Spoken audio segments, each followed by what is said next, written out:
Today we're going to be talking about the Mantis Q40.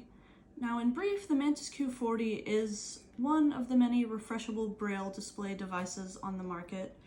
So what we're going to go over today is briefly talking about what the Mantis is used for, who could benefit from it, and then I'm going to go into how to use it. I'll show you what it looks like, what the main buttons are, and then I'll take you through a demonstration of some of the things that I use it for and that I know how to do, because there are some functions on here that I've never used before, but overall it's a very easy device to use.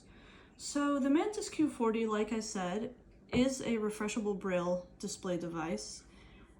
Unlike a lot of the Braille display devices that are on the market, the Mantis Q40 has a full keyboard.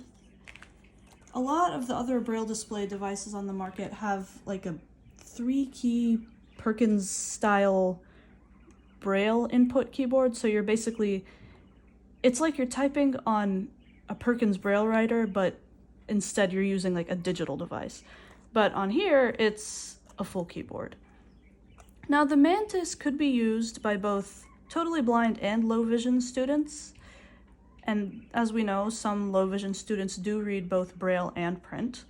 So it can be used, the main functions of the Mantis are reading and note-taking. So with note-taking, it doesn't have a word processor like some of the other Braille displays do, but it does have an editor function, which is where you can just jot down notes and then be able to read them back. And reading, you can read back your notes, and you can also download books to read on it.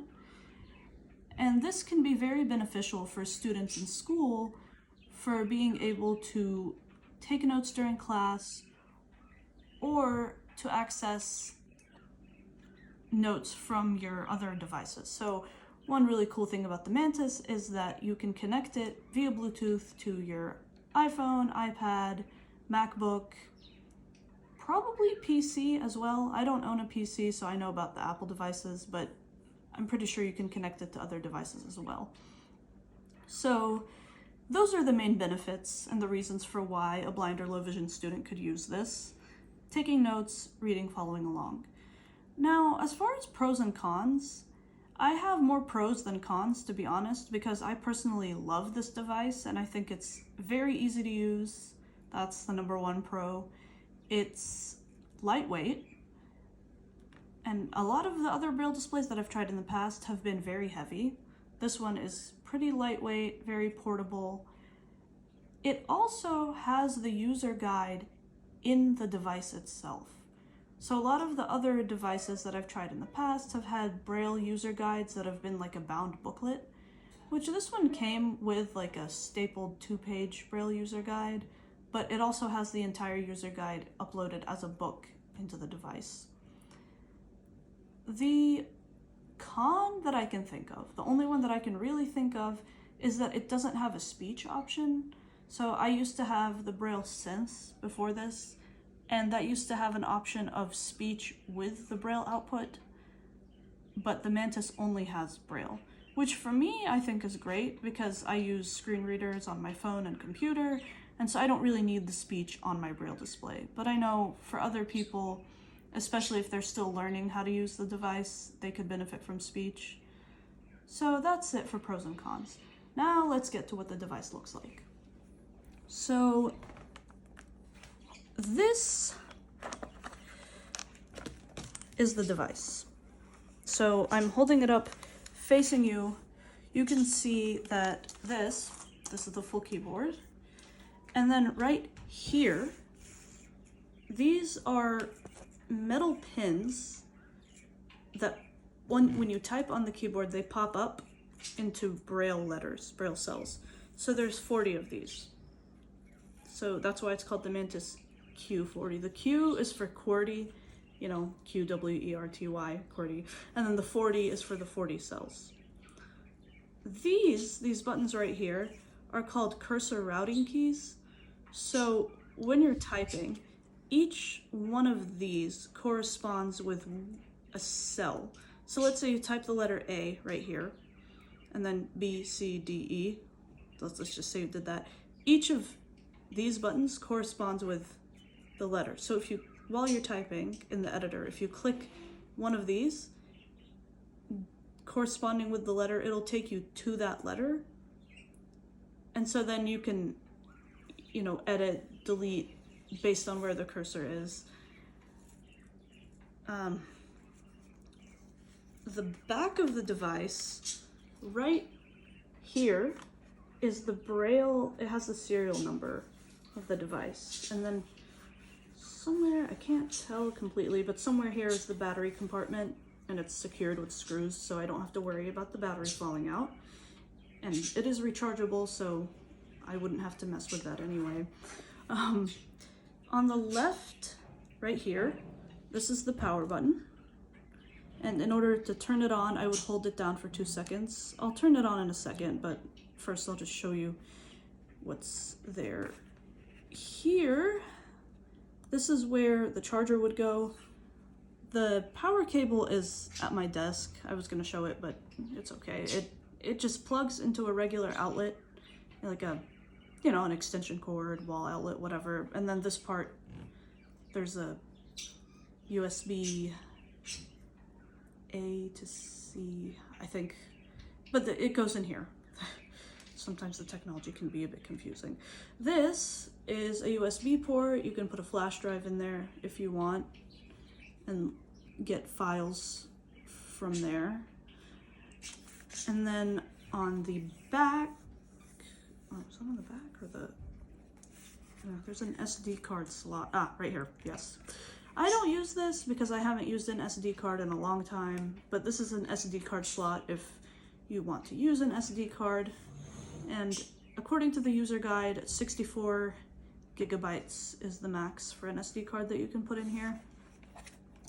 Now for the buttons down here. So these four, the two on this side and then the two on this side, they're called thumb keys. So the longer ones, the left and the right, they're called the left and right thumb keys, which is very creative, I know. But the left and right thumb keys, they pan the text from left to right. So if you're reading a book or you're going through like something you've typed, it takes you from line to line when you use these. And then these two, the smaller ones, are the previous is on the left and then next is on the right. So in my experience, when I've read books, these will take me from chapter to chapter. And then you have the keyboard. This is the little case that came with the Mantis. It's essentially like, you know, when you have a computer case or something. I'm gonna put it back in its case to protect it. So it actually did come out of the box with the case already on. Can be a little bit difficult, this case, which is why most of the time I don't take it off. So that's the general layout of the device. Now we're gonna get into how we use it. So like I said, the power button is on the left. It's very small, so I usually press it with my thumb for 2 seconds or so. And you heard that vibration. That means that it's turned on and it's starting. And now in Braille, it says starting and there's like this little thing that moves in a circle that indicates that it's starting and loading. And it's opened. So the first thing that comes up when you open your Mantis is editor. So the editor is what allows you to take notes. So before I get into how to use it, I'm just going to take you through what the apps are that are on here. So in order to, the cool thing is there are different ways to navigate.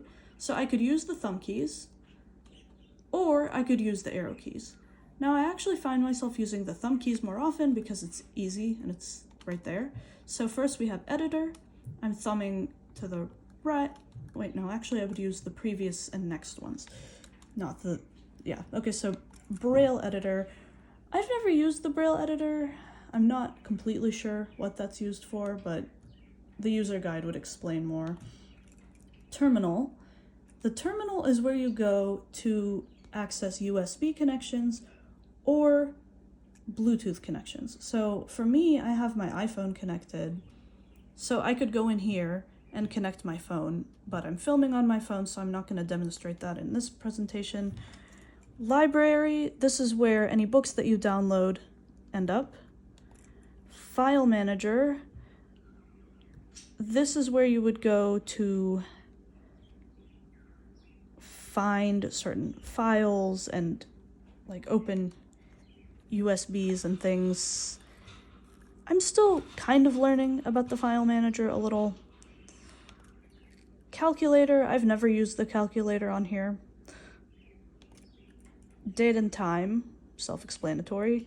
Settings, this is where you can find everything about the device, you know, all the settings.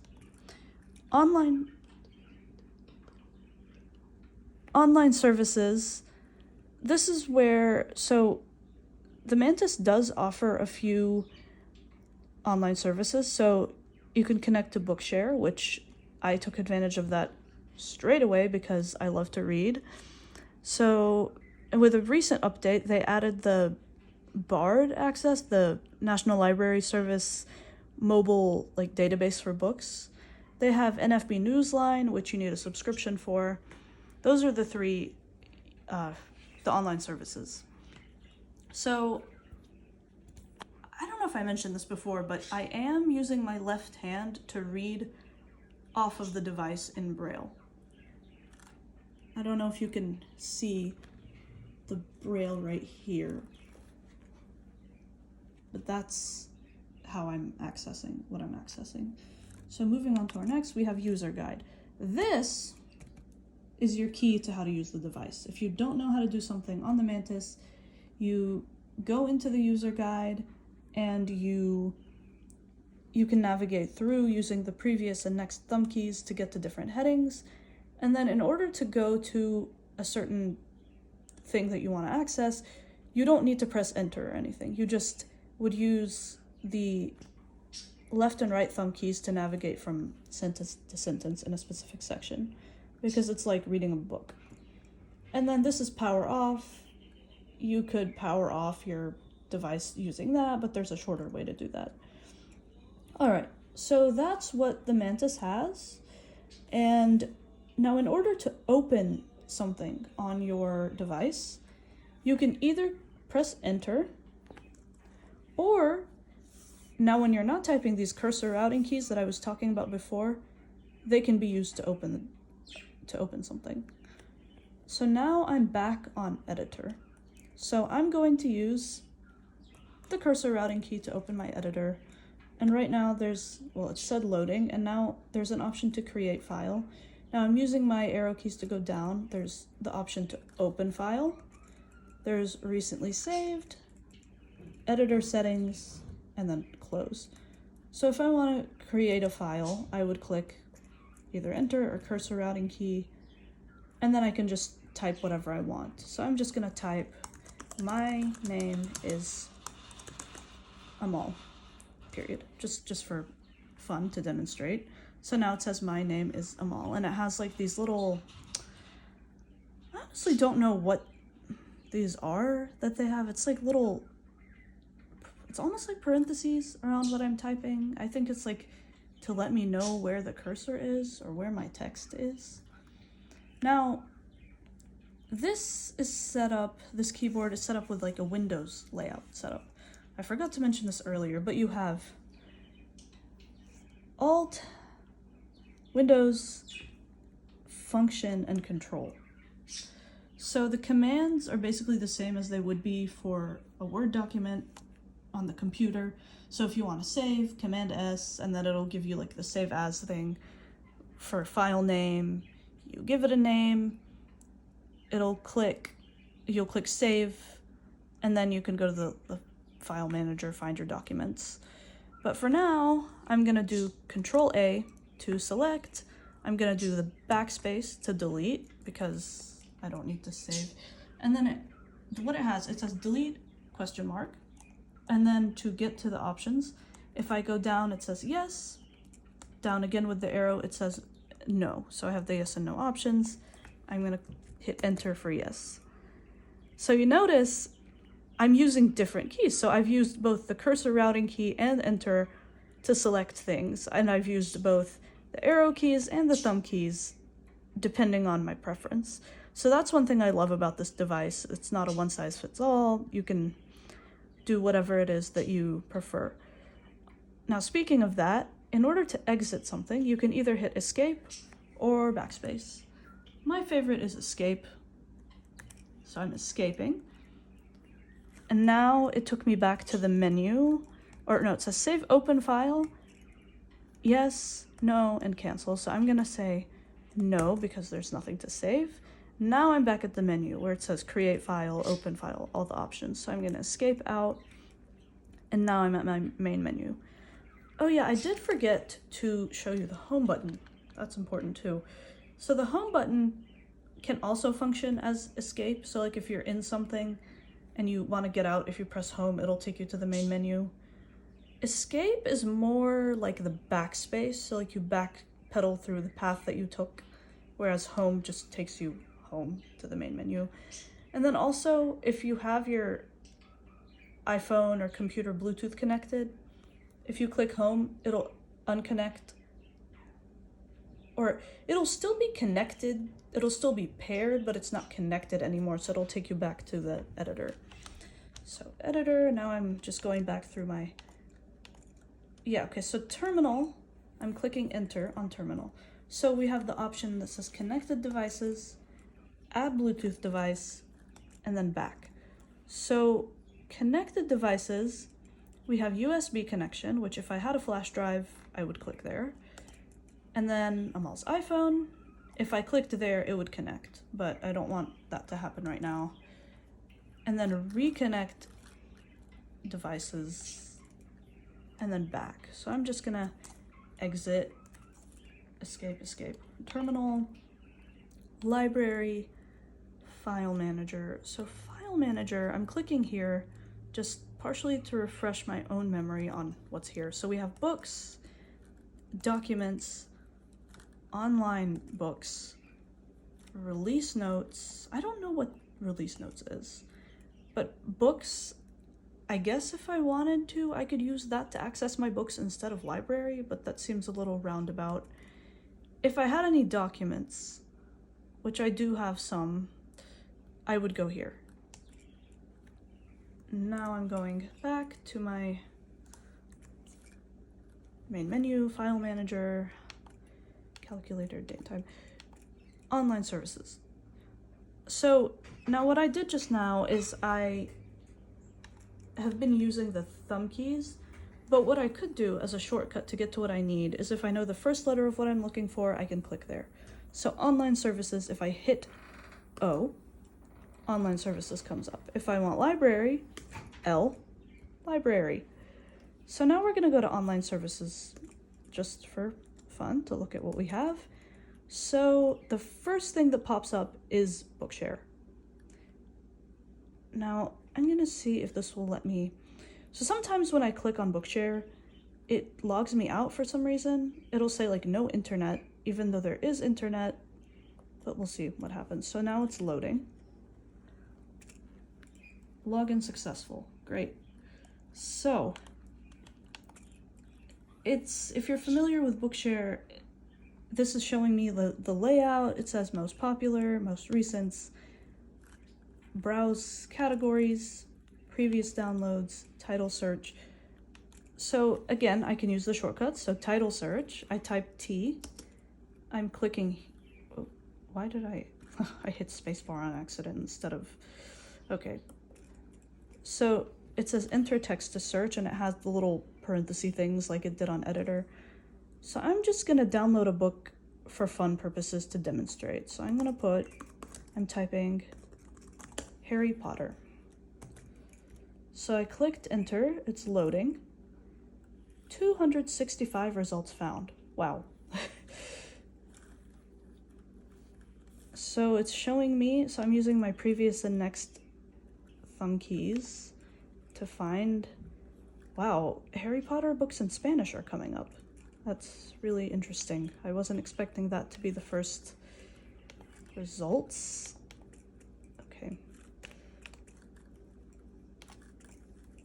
Harry Potter and the Chamber of Secrets. Okay, so what I can do is if I click... Oh, no, hold on. Harry Potter and the Chamber of Secrets. So I'm using the cursor routing key to click here. The first thing that comes up is download. Now, if I want to look, let's say this is a book I wasn't familiar with, I could use the previous and next thumb keys to get through the details. So title gives me the title, gives me the author, and then the description is the synopsis, of course, and then close and download. So I'm going to download. I click to the cursor routing key. It's loading. And now it says download completed in Braille. So that's how you download a book with Bookshare. I'm escaping back, so online services. Now I'm gonna go open my book. L for library, enter. Now what comes up first is book list. I'm gonna enter there, and I usually don't collect books on here. If I read a book once, I'll delete it because I don't need clutter. So the first thing that came up is Harry Potter and the Chamber of Secrets. I'm clicking enter, I used my cursor routing. And so the beginning of the book, it just shows like a little thing. And so to go through the headings and the chapters, I will use my right and left previous and next keys. So contents, chapter 1, chapter 2, chapter 3, you get the idea. And then when I read the chapters, I would use the left and right thumb keys to go through the sentence. I've read quite a few books on here, actually. And the beauty of getting to read on here is that in this day and age, Braille is really hard to come by, physically speaking, like hard copy Braille, because it's really costly to produce, and audiobooks are a big thing, and digital ebooks are a thing, so it's not as much of a priority to get everything in Braille. So if you're like me and you grew up on hard copy Braille, this is reading off of the Braille display is the closest you'll get, and it definitely feeds that nostalgia. So I do love to read Braille books every once in a while because it is fun. It feels like reading off paper, but I will say it does take me much longer to finish a Braille book on my display than it does a digital book on my phone with voiceover or an audiobook. But that's how you access books. I am escaping library, file manager, we've gone through. So there are some shortcuts, and I actually recently learned about these when I was looking through the user guide to kind of review for this presentation. So control and function are the base for a lot of shortcut keys. So control function T gives you the time. Control function D gives you the date. This one is really handy. Control function P gives you the battery level, which is a good one to know. So I just did control function P, and my battery is at 91%, which, speaking about pros for this device, it has amazing battery life, like incredible battery life. So another, sleep mode. That's one thing I want to talk about. So to save battery, this device, after 5 minutes of inactivity, will go into a sleep mode. So what will happen is you'll feel like just a bunch of full Braille cells. And to put your device into sleep mode, you just hit the power button real quick, just one like this. And so right now, I'm feeling this. The pins are just popped up into like full Braille cells. So this is in sleep mode right now. To wake it back up, I just hit it again, and it's back on my main menu.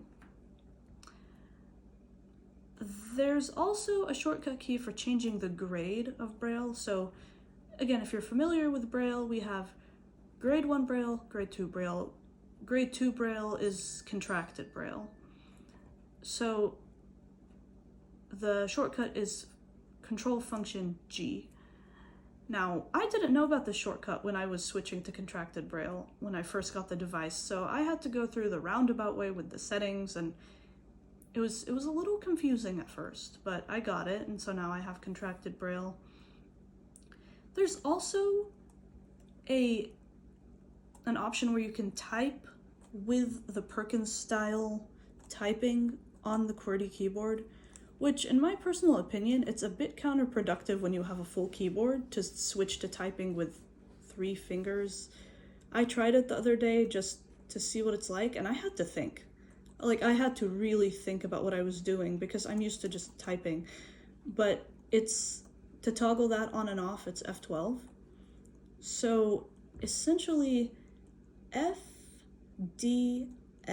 would be dots 1, 2, and 3, and then JKL would be 4, 5, and 6. I'm not sure what semicolon is supposed to mean. I couldn't quite figure that out, but apparently it's part of it too. Again, I think if you really enjoy typing with the Perkins style like Braille input, the Mantis is probably not for you, but to each their own. I mean, everyone has their preferences, but I do love that there's a full keyboard. So now we're at the user guide. Again, I mean, I could go through it, but it's essentially navigating the same way that I was navigating the Harry Potter book, the same keys, left and right, previous and next to go through chapter headings, and then the thumb keys to go through sentences. And now we get to power off.